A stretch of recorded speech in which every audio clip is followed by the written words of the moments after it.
আসসালামু আলাইকুম। ১০ম নাম্বার ক্লাসে ডিজাইন হাউজের পক্ষ থেকে আপনাদের সকলকে জানাই আন্তরিক প্রীতি এবং শুভেচ্ছা। বিগত ক্লাসগুলোতে আমরা শিখেছি কিভাবে আমরা একটা ল্যান্ড নিতে পারি। দেখেন এখানে আমরা একটা ল্যান্ড এরিয়া নিয়েছি, যার এরিয়া হচ্ছে ২৪০০ স্কয়ার ফিট এবং এই ল্যান্ডের সম্মুখভাবে ২০ ফিট ওয়াইডের একটা রোড রয়েছে। দেন আমরা শিখেছি কিভাবে আমাদের যে টোটাল ল্যান্ড থাকে সেই টোটাল ল্যান্ড থেকে আমাদের রাজুকের রুলস অনুযায়ী সেটব্যাক ছেড়ে দেওয়ার পরে আমরা যে অংশে বিল্ডিং নির্মাণ করতে পারবো, অর্থাৎ কিভাবে আমরা প্রপোজড বিল্ডেবল ল্যান্ড এরিয়া নির্ণয় করতে পারি সেটা আমরা শিখেছি। এখানে দেখেন আমাদের এই প্ল্যানের টোটাল ল্যান্ড ছিল ২৪০০ স্কয়ার ফিট, কিন্তু রাজুকের নিয়ম অনুযায়ী সেটব্যাকস ছেড়ে দেওয়ার পরে আমাদের প্রপোজড বিল্ডেবল ল্যান্ড এরিয়া দাঁড়ায় ১৬৭৫ স্কয়ার ফিট। ওকে, তারপরে আমরা শিখেছি কিভাবে আমরা একটা অ্যাপ্রোপ্রিয়েটলি ফ্লোর প্ল্যান অঙ্কন করতে পারি। আপনারা জানেন যে একটা ফ্লোর প্ল্যানে অনেকগুলো ক্ষুদ্র ক্ষুদ্র অংশ থাকে, অনেকগুলো ছোট ছোট বিষয় থাকে। আমি আপনাদের গ্র্যাজুয়ালি সবগুলো বিষয় দেখানোর চেষ্টা করেছি। যেমন আমি আপনাদের প্রথমে দেখাইছি কিভাবে লাইন কমান্ড, অফসেট, ট্রিম এই সকল কমান্ডের মাধ্যমে কিভাবে একটা ফ্লোর প্ল্যান অঙ্কন করতে হয়। দেন একটা ফ্লোর প্ল্যান অঙ্কন করার পরে আমাদের যে বিষয়গুলো থাকে, কিভাবে আমরা দরজা এবং জানালার সিম্বল অঙ্কন করতে পারি, সেই বিষয়গুলো আমি আপনাদের ধারাবাহিকভাবে দেখিয়েছি। এবং কিভাবে একটা প্ল্যানে আপনার কলাম বসাতে হয়, সেই বিষয়গুলো আমি আপনাদের ধারাবাহিকভাবে দেখিয়েছি। এবং সর্বশেষে আমি আপনাদের যেটা দেখিয়েছি সেটা হচ্ছে যে একটা ফ্লোর প্ল্যানের ভিতরে কিভাবে আমরা বিভিন্ন ধরনের ফার্নিচার ম্যাটেরিয়ালস দিতে পারি, সেই বিষয়গুলো আমি আপনাদের দেখিয়েছি। দেন আমরা শিখেছি কিভাবে একটা গ্রাউন্ড ফ্লোর প্ল্যান অঙ্কন করতে হয়। আমরা শিখেছি কিভাবে বিভিন্ন ধরনের ভেহিকেলস অন্য কোনো ক্যাডের ব্লকস থেকে আমাদের এখানে নিয়ে আসা যায়, সেই বিষয়গুলো আমরা এখানে শিখেছি। যদি আপনারা পূর্বের টিউটোরিয়ালগুলি না দেখে থাকেন তাহলে দয়া করে আপনারা ধারাবাহিকভাবে ক্লাস 1 থেকে সবগুলো টিউটোরিয়াল বাসাতে দেখবেন এবং বাসাতে সুন্দরভাবে প্র্যাকটিস করবেন। কারণ মূলত আমি আপনাদের শেখানোর উদ্দেশ্যে মূলত এই ভিডিওগুলা তৈরি করা। আপনারা যদি এখান থেকে সামান্য কিছু উপকৃত হন তবে আমার এই পরিশ্রম সার্থক বলে মনে হবে। সো আপনাদের মাঝে আমার রিকোয়েস্ট, প্লিজ আপনারা ভিডিও টিউটোরিয়ালগুলো একবারে শুরু থেকে শেষ পর্যন্ত না টেনে আপনারা বাসাতে দেখবেন। দেখার পরে আপনাদের যদি ল্যাপটপ থাকে বা পিসি থাকে তাহলে আপনারা সেগুলোতে প্র্যাকটিস করবেন। কারণ শুধু দেখলেই কিন্তু হবে না, এই বিষয়গুলো অনেক সেনসিটিভ বিষয়। এই বিষয়গুলো আর্কিটেকচারাল এবং যেহেতু সিভিল ইঞ্জিনিয়ারিং এর স্টুডেন্টদের জন্য অত্যন্ত গুরুত্বপূর্ণ। সেজন্য আপনারা এগুলো সুন্দরভাবে বাসাতে দেখবেন এবং দেখার পাশাপাশি এগুলো বাসাতে সুন্দরভাবে প্র্যাকটিস করবেন। তারপরেও আপনাদের যদি কোথাও বুঝতে সমস্যা হয় তাহলে অবশ্যই আপনি কমেন্ট সেকশনে অথবা ডেসক্রিপশনে আমার লিংক দেওয়া থাকবে অথবা আমার মোবাইল নাম্বার দেওয়া থাকবে, সেখানে আপনারা ফোন করে অথবা ইমেইলের মাধ্যমে আপনাদের সমস্যা আমাকে জানাতে পারেন। আমি আমার ক্ষুদ্র নলেজ থেকে যেটুকু পারি আপনাদের সাহায্য করার চেষ্টা করব। কারণ এমন তো না যে আমি সবকিছু জানি, আমার জ্ঞান অত্যন্ত সীমিত। আমি চেষ্টা করব আপনাদের সমস্যার সলভ দিতে। হয়তোবা সেটা সময় লাগতে পারে, হয়তোবা সেটা সময় সাপেক্ষ হতে পারে, কিন্তু আমি চেষ্টা করব আপনাদের যে কোনো সমস্যার সমাধান দেওয়ার। ওকে, সো আর কথা না বাড়াই, আজকে আমরা আমাদের 10ম নাম্বার ক্লাসে যে জিনিসটা শিখব সেটা হচ্ছে কিভাবে একটা রুফ ফ্লোর প্ল্যান অঙ্কন করা যায়। আপনারা জানেন যে রুফ মানে ছাদ, এবং ছাদের উপরের অংশের যে ডিজাইনটা কিরকম হবে সেটাই মূলত আমরা আজকের ক্লাসে শিখব। ওকে, যেহেতু আমরা একটা বিল্ডিং এর গ্রাউন্ড ফ্লোর প্ল্যান কিভাবে অঙ্কন করতে হয় সেটা আমরা শিখেছি এবং বিল্ডিং এর ফ্লোর প্ল্যান কিভাবে অঙ্কন করতে হয় সেটা আমরা শিখেছি। এখন একটা বিল্ডিং মূলত তৈরি হয় দুইটা অংশ দ্বারা, একটা সাব স্ট্রাকচার আর একটা সুপার স্ট্রাকচার। আচ্ছা, যেহেতু আমি আমার এই আর্কিটেকচারাল টিউটোরিয়ালে আপনাদের সুপার স্ট্রাকচার গুলো দেখাচ্ছি, সেজন্য সুপার স্ট্রাকচার বলতে মূলত কিন্তু গ্রাউন্ড ফ্লোর থেকে কিন্তু শুরু হয়। এখন আমি আপনাদের গ্রাউন্ড ফ্লোরটা দেখিয়েছি কিভাবে নির্ণয় করতে হয়, এবং গ্রাউন্ড ফ্লোরের উপরে যে first floor, second floor, third floor থাকে সেগুলো আমি আপনাদের দেখিয়েছি। কারণ আপনারা দেখেন এখানে ফার্স্ট ফ্লোর প্ল্যান রয়েছে, এই ফার্স্ট ফ্লোর প্ল্যানটি কিন্তু গ্রাউন্ড ফ্লোরের ঠিক উপরেই অবস্থিত। আপনারা যদি ফার্স্ট ফ্লোর প্ল্যান অঙ্কন করতে চান পারেন, তাহলে আপনারা এইভাবে আপনারা সেকেন্ড ফ্লোর প্ল্যান অঙ্কন করতে পারবেন। যদি আপনারা মনে করেন যে না, আমার বিল্ডিং এর গ্রাউন্ড ফ্লোরের পরে যে ফার্স্ট ফ্লোর থাকবে, সেই ফার্স্ট ফ্লোর থেকে আমার বিল্ডিং এর একবারে টপ পর্যন্ত যতগুলো ফ্লোর থাকবে সবগুলো ফ্লোরের ডিজাইন একই হবে, তাহলে আপনাদের এই ফার্স্ট ফ্লোর অঙ্কন করলেই আর করার প্রয়োজন নেই। যদি আপনারা মনে করেন না, গ্রাউন্ড ফ্লোর পরে আমার ফার্স্ট ফ্লোর হবে একরকম, দেন সেকেন্ড ফ্লোর হবে আরেক রকম ডিজাইন, সেক্ষেত্রে আপনাকে ফার্স্ট ফ্লোর থেকে সেকেন্ড ফ্লোর ডিজাইনটা চেঞ্জ করে নিতে হবে। এবং আপনারা যদি এই ফার্স্ট ফ্লোরটি অঙ্কন করতে পারেন, তাহলে আমার বিশ্বাস যে আপনারা যে কোনো ফ্লোর প্ল্যান অঙ্কন করতে পারবেন, যে কোনো ডিজাইনের ফ্লোর প্ল্যান অঙ্কন করতে আপনারা সক্ষম হবেন। তারপরেও আমি আপনাদের এই কোর্সটি শেষ করার পরে যে কোর্স নিয়ে আসবো, সেখানে আপনাদের আরো details first floor, second floor, third floor, এগুলো প্রত্যেকটা ফ্লোরের ডিজাইন ভিন্ন ভিন্ন করে আপনাদের আমি দেওয়ার চেষ্টা করব। ওকে, যেহেতু এটা একদম বিগিনার এবং প্রাথমিক পর্যায়ে, এবং আমারও ইউটিউবে একদম শুরুর পর্যায়ে, সেক্ষেত্রে আমি আপনাদের ফার্স্ট ফ্লোর অঙ্কন করলাম। এখন আপনাদের আমি শেখাবো হচ্ছে কিভাবে ফার্স্ট ফ্লোরের পরে হচ্ছে আমি ধরে নিলাম যে গ্রাউন্ড ফ্লোর, ফার্স্ট ফ্লোর থেকে টপ ফ্লোর পর্যন্ত সবগুলো ফ্লোরের আকার এবং এর সাইজটা একই।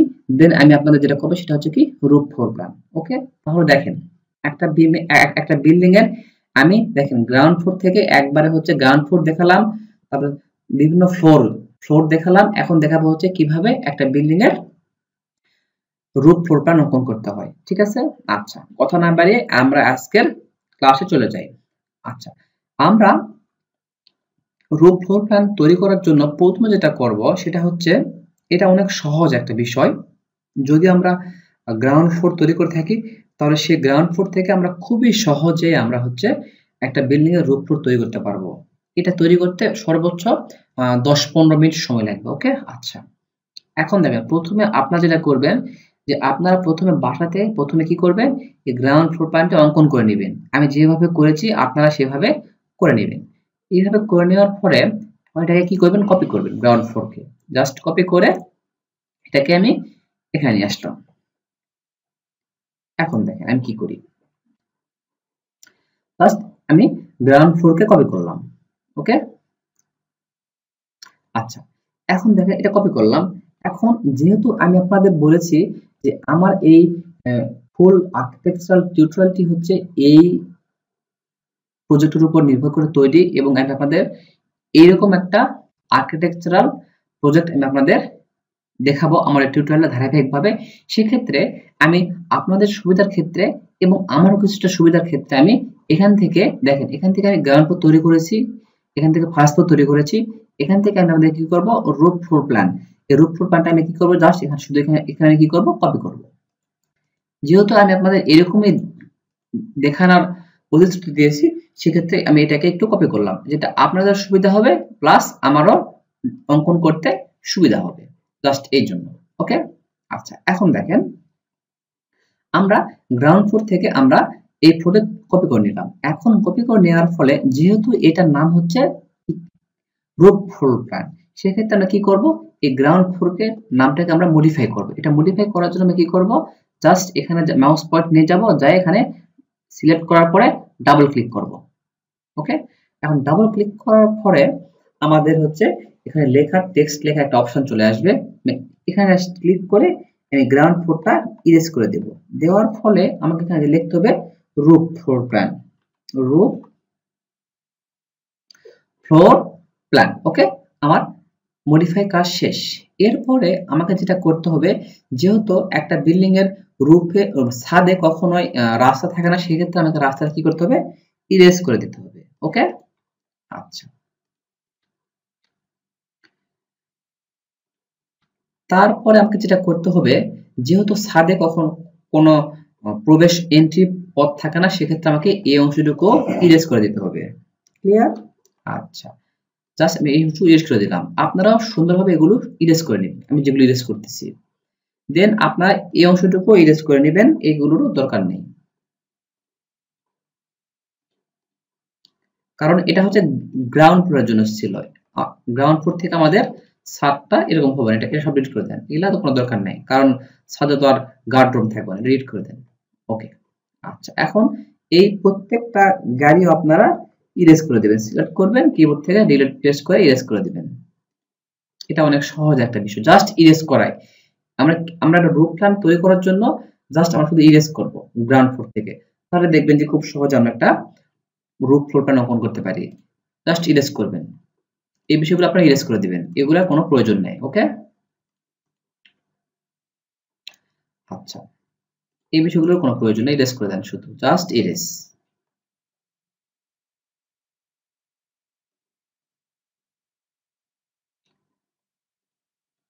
আচ্ছা এখন দেখেন আপনারা এই লাইনটাকে কি করবেন, বর্ধিত করে দিবেন। এই যে এই বাইরের যে ওয়ালটা আছে, এই ওয়ালটাকে আপনাকে বর্ধিত করে দিবেন। সেটা কিভাবে করে দিবেন, সেটা করার জন্য কিবোর্ড থেকে এক্সটেন্ড করবেন, অথবা টুলস বার থেকেও আপনারা এক্সটেন্ড করতে পারেন। এখানে এক্সটেন্ড কমান্ড আছে, আপনারা এখান থেকেও এক্সটেন্ড করতে পারেন।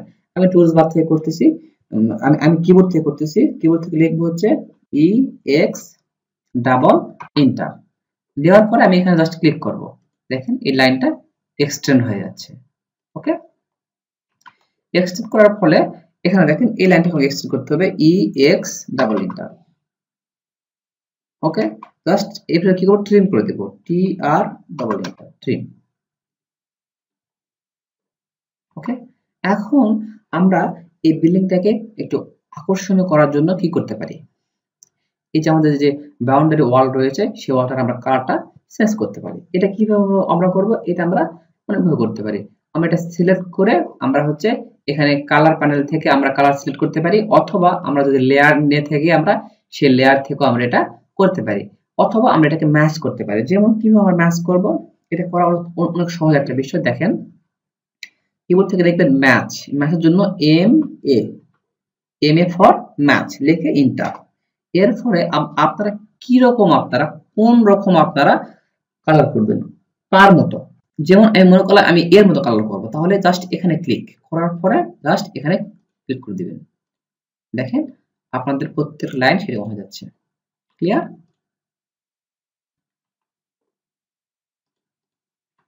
যেহেতু এটা ভুল করে হয়ে গেছে, আমি এটাকে কি করে দেব, ইরেজ করে দিলাম।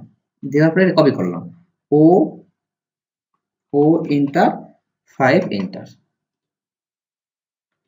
ও এন্টার 3 এন্টার। ওকে, ক্লিয়ার? আচ্ছা এরপরে আমাদের যেটা করতে হবে সেটা হচ্ছে আমাদের এই অংশটুকু ইরেজ করে দিতে হবে। এখন আমরা লাইন কমান্ড নিয়ে এই অংশ থেকে এই অংশ,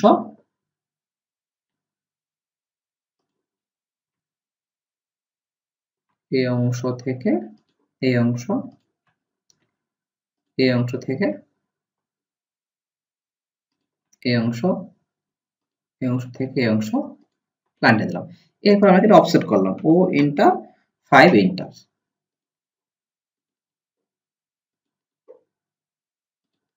ওকে, আচ্ছা দেখেন এগুলো 3 ইঞ্চি করে আছে, আমি এগুলোকে ইরেজ করে 5 ইঞ্চি করে দেব। আমি ইরেজ করে দিলাম, ডিলিট, এটাও ডিলিট করে দিই। এখন অফসেট করার জন্য কিবোর্ড থেকে ও এন্টার 5 ইঞ্চি এন্টার, এখন জাস্ট এটাকে কপি করে দিলাম 5 ইঞ্চি করে। ওকে,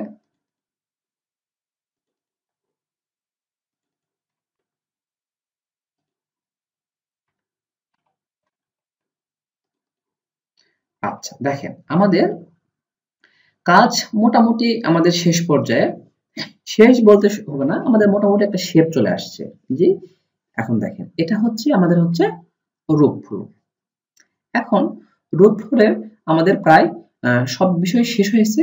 একটা জিনিস এখানে বাকি রয়েছে, যে আমাদের রূপে সবার ছাদের উপরে কিন্তু আমাদের তেমন কিছু থাকে না, জাস্ট কলামের একটু বর্ধিত অংশ থাকে এবং এখানে একটা সিঁড়ি থাকে, তাই না, যেটাকে আমরা হচ্ছে চিলে ওঠা বলি। এখন আমরা চাইলে এখানে হচ্ছে স্লপ করে দিতে পারি। স্লপ করব কারণ হচ্ছে যখন বৃষ্টি হয়, বৃষ্টির পানি হচ্ছে ছাদ থেকে সুন্দরভাবে নিচে নিষ্কাশনের জন্য আমরা আমাদের ছাদকে কিছুটা ঢালু করে দিই, অর্থাৎ ছাদের আমরা কোণাতে বা অন্য কোনো প্রদেশের মতো কোনো জায়গাতে আমরা কিছুটা স্লপ করি, ঢালু করি, যাতে করে বৃষ্টির পানিগুলো সেই স্লপ দিয়ে সুন্দরভাবে নিচে নিষ্কাশন হতে পারে। ওকে, এখন এই স্লপটা নির্ভর করবে মূলত পানি নিষ্কাশনের জন্য আপনার কোন দিকে আপনার ভালো পজিশন বা জায়গা রয়েছে, সেদিকে আপনি মূলত স্লপটা করবেন। কারণ আপনি এমন দিকে স্লপ করলেন বা এমন দিকে ঢালু করলেন ছাদটা, যেদিকে আপনার পানি নিষ্কাশনের সমস্যা, যেদিকে আপনার আরেকটা বিল্ডিং রয়েছে বা আপনার পর্যাপ্ত জায়গা নেই বা অন্য কোনো সমস্যা থাকতে পারে, সেক্ষেত্রে আপনারা সেদিকে স্লপ করবেন না। স্লপ করার সময় একটা বিষয় মাথায় রাখবেন, যেদিকে আপনার পর্যাপ্ত জায়গা রয়েছে এবং যে দিক দিয়ে পানি নিষ্কাশন করলে কারো কোনো সমস্যা হবে না এবং আপনি কোনো বাধার সম্মুখীন হবেন না, সেদিকেই আপনারা ঢালু করবেন, যাতে করে বৃষ্টির পানি সেই দিক দিয়ে সুন্দরভাবে মাটিতে নিষ্কাশন হতে পারে, অথবা অথবা অন্য কোনো মাধ্যমে সেই পানিটা সুন্দরভাবে নিষ্কাশন হয়ে চলে যেতে পারে। ওকে, আচ্ছা, এখন আমি যেহেতু এটা একবারে প্র্যাকটিক্যালি কোনো কাজ করতেছি না, জাস্ট আপনাদের জাস্ট কমান্ডের মাধ্যমে কিভাবে আমরা জাস্ট তৈরি করি সেটা আমরা দেখাচ্ছি কনসেপ্টটা। দেন আমরা যখন গ্রাজুয়ালি আরো অনেক পরে যখন প্র্যাকটিক্যালি কাজ করব, কোনো প্রজেক্ট করব, সেক্ষেত্রে আপনার প্রথমে সেগুলো সার্ভে করে নিতে হবে।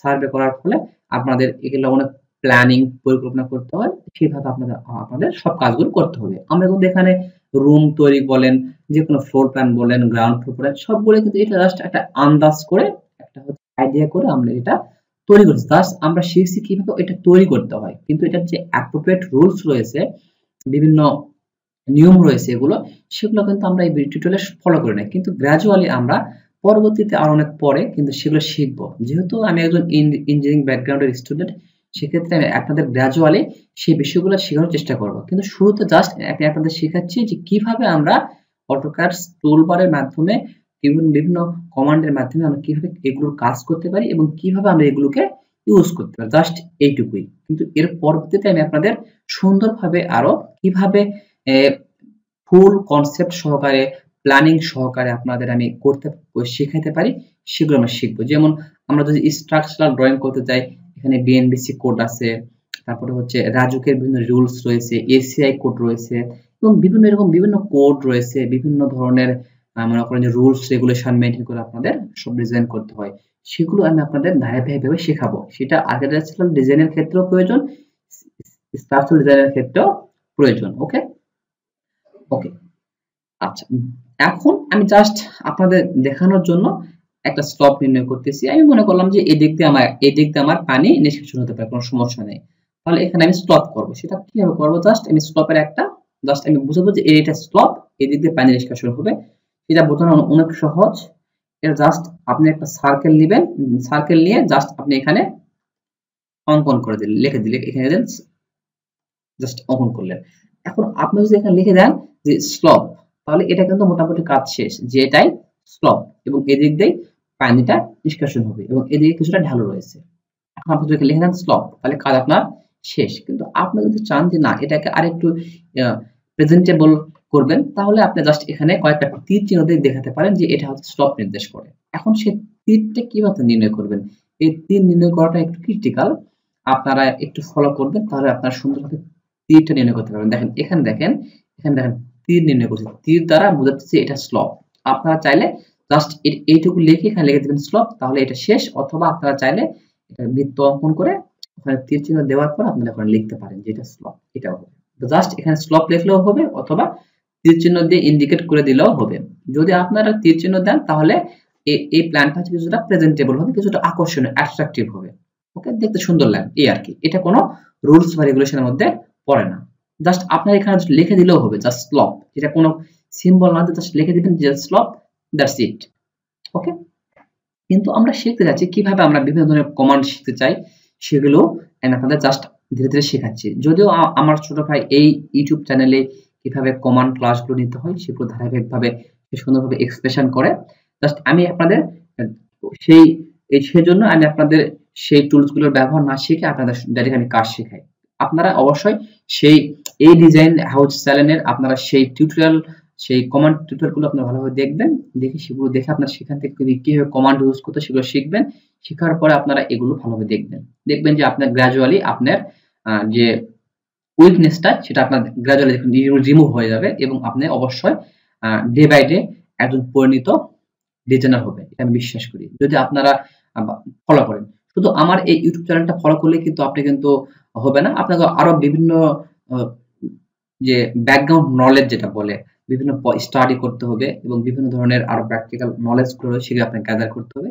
দেন আপনি প্র্যাকটিক্যালি নলেজ গ্যাদার করবেন, প্র্যাকটিস করবেন, সফটওয়্যারের কাজ শিখবেন, দেন আপনি ডে বাই ডে আপনি কি হবেন, একজন পরিণত একজন ডিজাইনার হবেন। ওকে, আচ্ছা এখন দেখেন আপনারা একটা তীর অঙ্কন করার জন্য যেটা করবেন সেটা হচ্ছে পলিলাইন কমান্ড আপনারা এখানে ইউজ করবেন। একটা বিষয় হচ্ছে আমার এই তীর চিহ্ন অঙ্কন করতে আমার হচ্ছে কমান্ড প্যানেলটা লাগবে, কিন্তু আমার হচ্ছে এই সফটওয়্যারের সমস্যার কারণে আমি কমান্ড প্যানেলটাকে রিমুভ করে রাখছি, কিন্তু এখন আমার তীরটা অঙ্কন করার জন্য সেই কমান্ড প্যানেল লাগবে, সেটা আমি নিয়ে আসবো। সেটা আনার জন্য কি করতে হবে, Ctrl+9 প্রেস করলে দেখেন এখানে একটা কমান্ড প্রমোট এরিয়া চলে আসবে। এই কমান্ড প্রমোট এরিয়া কিন্তু অত্যন্ত কার্যকরী একটা জায়গা। আপনি যদি কোনো কমান্ড সিলেক্ট করেন তাহলে এই কমান্ড প্রমোট এরিয়া আপনাকে নির্দেশ করবে যে সেই কমান্ডটা কিভাবে আপনি ইউজ করবেন। এটা খুবই গুরুত্বপূর্ণ একটা বিষয়, কিন্তু দুঃখের বিষয় হচ্ছে আমার এই সফটওয়্যারে এই কমান্ড প্রমোট এরিয়াটা কিছুটা সমস্যা করে, সেজন্য আমি মূলত এটাকে রিমুভ করে রাখছি, কিন্তু কাজের জন্য আমি এটাকে মাঝে মাঝে অ্যাক্টিভ করি, আবার কাজ শেষ হলে এটাকে আমি ডিঅ্যাক্টিভ করি। কিন্তু আপনারা অবশ্যই এই কমান্ড প্ল্যানটা রাখবেন এবং এটা রেখে আপনারা এটাকে ফলো করে কাজ করবেন, তাহলে আপনারা অনেক ভালোভাবে কাজ শিখবেন। ওকে, আচ্ছা এখন দেখেন আমি কি করব, পলিলাইন কমান্ড নেব। না, পলিলাইন কমান্ডকে আমি এখান থেকে নিতে পারি অথবা আমি কিবোর্ড থেকে জাস্ট সংক্ষেপে PL এন্টার প্রেস করে নিতে পারি। আমি প্রেস করলাম, জাস্ট দেখেন কমান্ড প্রমোট এরিয়া আমাকে দেখাচ্ছে যে please specify start point. That's means আপনাকে বলছে যে আপনি দয়া করে আপনার শুরুর যে পয়েন্টটা সেটা নির্দেশ করুন। আমি মনে করলাম আমার শুরুর পয়েন্টটা হচ্ছে এই জায়গাতে, জাস্ট আমি এখানে ক্লিক করলাম। এখন দেখেন লেখাটা চেঞ্জ হয়ে গেছে, এখন বলতেছে command promote area specify next point. এখন বলতেছে আপনি আপনার নির্দিষ্ট যে পরবর্তী যে গন্তব্যস্থল সেই জায়গাটা আপনি নির্দেশ করুন। এখন অথবা বলতেছে অথবা আপনি চাইলে এটাকে আর্ক করতে পারেন, এটার ওয়েট দিতে পারেন, এটার লেন্থ দিতে পারেন। আচ্ছা এখন আমি অন্য একটা পয়েন্টে ক্লিক করব না, এখানে একটা হচ্ছে সিক্রেট আছে, এই সিক্রেটের উপর ডিপেন্ডস করে মূলত একটা তীর অঙ্কন করা যায়। দেখেন এখানে আমি জাস্ট আর অন্য কোথাও ক্লিক না করে আমি কি করলাম, এখানে আমি চলে আসলাম হচ্ছে উইডথে। উইডথে আমি এসে ক্লিক করলাম, উইডথে ক্লিক করলাম।